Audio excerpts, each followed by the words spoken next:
Duque. I am Mildred F. Guevara, and my topic is all about cooking terms and procedures. So now, let's proceed to what is cooking terms and procedures. So, cooking terms and procedures refers to the vocabulary and techniques used in food preparations. They encompass a wide range of concepts from basic knife skills to specialized cooking methods. Terms and procedures, these are the techniques that we are used in cooking so that it is easy for us to know what are the procedures in cooking, and also it is easy for us to know what are the next steps that we need to do in cooking preparations. So next, cooking terms describe a specific actions or preparation methods. So we have chop, to cut food into relatively small and even pieces. So chop, we practice it in our house. We chop like vegetables, meat, and other veggies. So we have references in chopping vegetables. And next, we have dice, to cut food into small even cubes. So dice we cut like vegetables and fruits, even yung pagkakat niya. Hindi equal yung mga sizes na i-cut natin. So next, we have mice, to finely chop or shred food, typically herbs or organics. So we use it in garlic, mga onions, we should it should be small, it should be cut into smaller pieces. And next, we have slice, to cut food in thin, flat pieces. So yes, so slice, we cut vegetables, fruits in a flat size. Like here in the picture, we have here an apple. So as you can see, the slice of it is a flat pieces or thin. And next, we have garnish.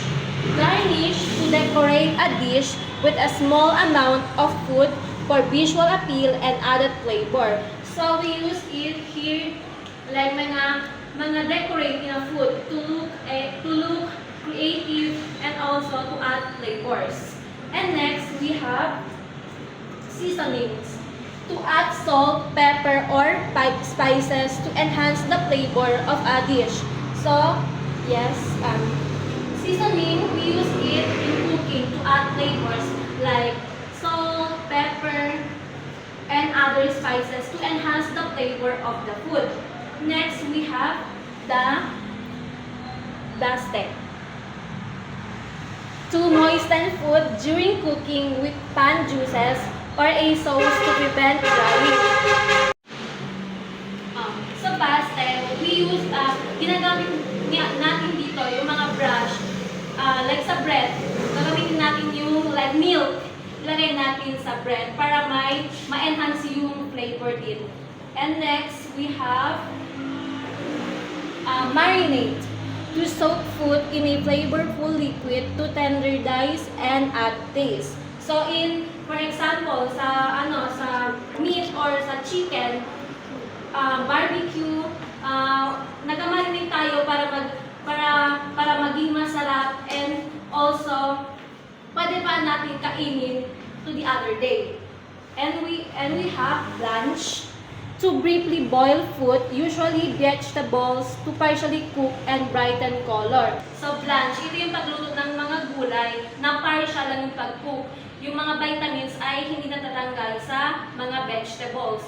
As you can see sa picture, green pa rin yung mga vegetables dito. So it means hindi talaga siya like overcook, is like sakto lang talaga, partial yung pag-boil niya. And next, we have preheat, to heat an oven or other cooking appliances to desired temperature before cooking. So the importance of preheating the oven is to kill the bacteria inside the oven. Up the glaze, to loosen brown bits from a pan by adding liquid and scraping the bottom. Like for example, sa pan is parang meron like chocolate is maghalo siya para maging liquid yung chocolate and magmelt siya. And we have next cooking procedures. Cooking procedures involve specific techniques used to prepare food. These methods often involve heat, liquid, or specific tools. So, Miss Sunshine Francisco, do you have any opinion about cooking procedures? So, hi. So, for me, cooking procedures, it involves a specific technique. So, when we say specific technique, ito yung mga ginagamit natin technique on how to cook. And also, this is stated here na nag-involve sa heat, liquid like water, oil, and other seasonings like mga soy sauce, vinegar, and also specific tools. Yung mga tools na ginagamit natin sa pagluto like pan, spatula, and any materials na ginagamit in cooking. So, yes, thank you, Miss Sunshine. So next we have, under cooking procedures, we have sautéing. So sautéing quickly cook food in a small amount of hot over high heat, frequently stirring to prevent burning. This method is ideal for vegetables, meats, and seafoods, resulting in brown exterior and tender interior. So, sautéing, ito yung paggisa ng mga vegetables. Like, nag-add dito yung mga seasonings and mga meat. So, to avoid burning sa paggisa ng gulay. Next, we have roasting. Roasting, cooking food in an oven using dry heat.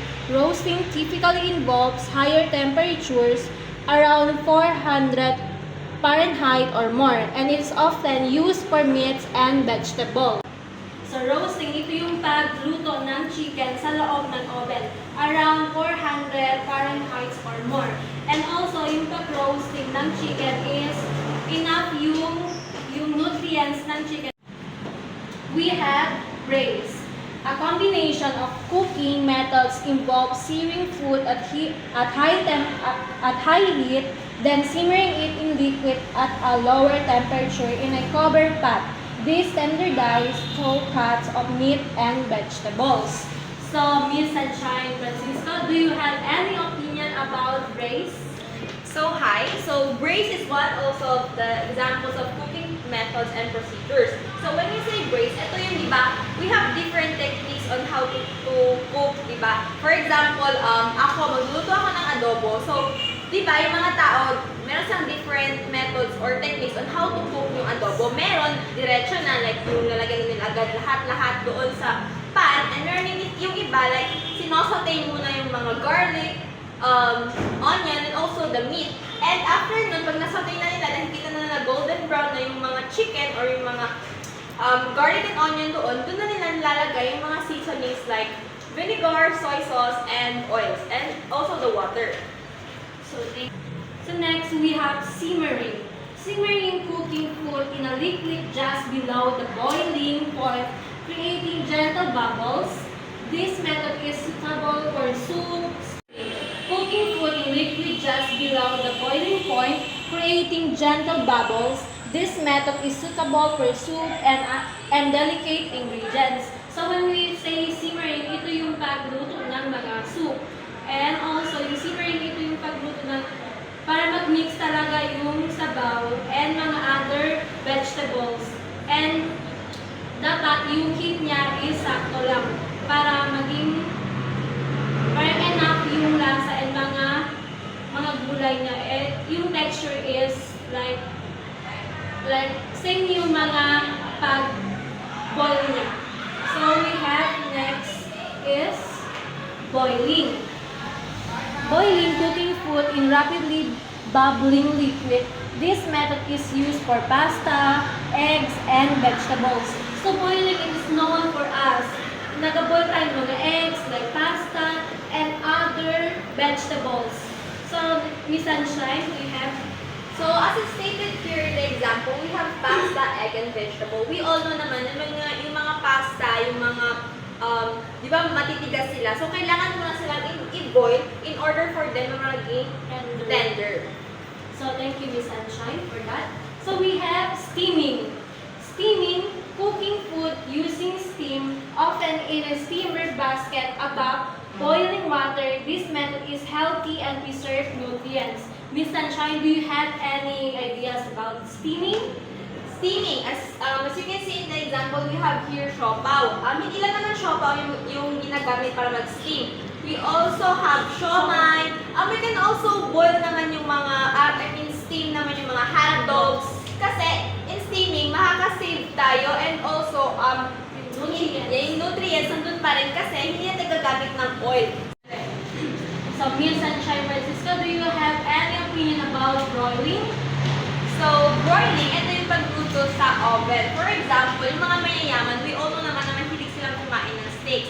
And also, di ba, meron 3 types of steak, yung done, medium rare, and well done. So, yung mga mayayaman, most of them, gusto nila yung mga medium rare, and yung mga hindi pa talaga siya medyo luto, and meron siya mga red. So, in using broiling, ma-achieve nila yung gusto nilang texture and also yung flavor ng kanilang steak.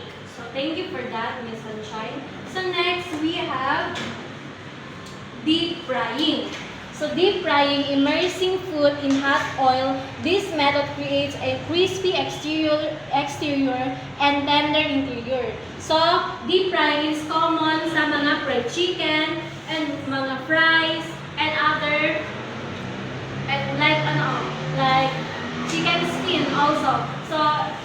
So Miss Sunshine, do you have any ideas about deep frying? So, as what Miss Mildred Guevara said na, in deep frying, dito yung mga chicken, yung mga fries. So, di ba, para yung pag-concentrate talaga yung pagluto nito and also ma-achieve yung crispiness. So thank you for that. So we have blanching. Blanching is a cooking technique where food, usually vegetables or fruit, is briefly boiled in water or steamed, then quickly cooled in ice water to stop the cooking process. So blanching, ito yung pag-boil ng mga gulay. Then after that, nag-transfer siya sa ice.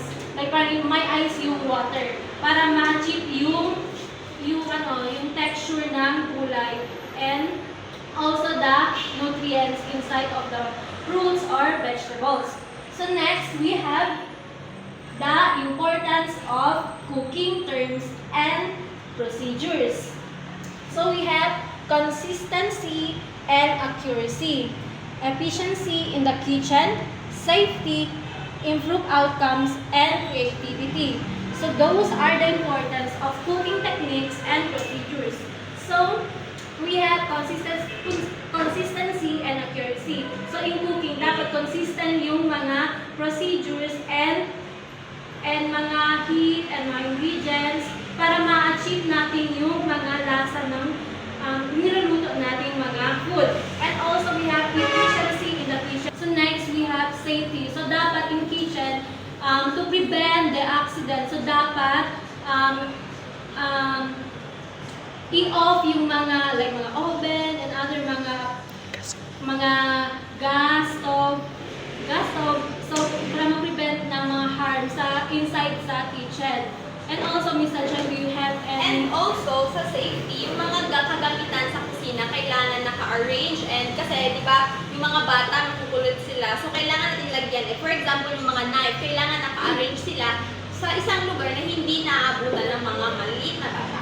So, thank you for that. And we have also improved outcomes and creativity. Sa improved outcomes naman, ito na yung mga outcomes sa paano tayo magluto, paano mas mapapa-enhance, and yung flavor and yung itsura ng mga lulutuin natin. And creativity, we also imply this in cooking.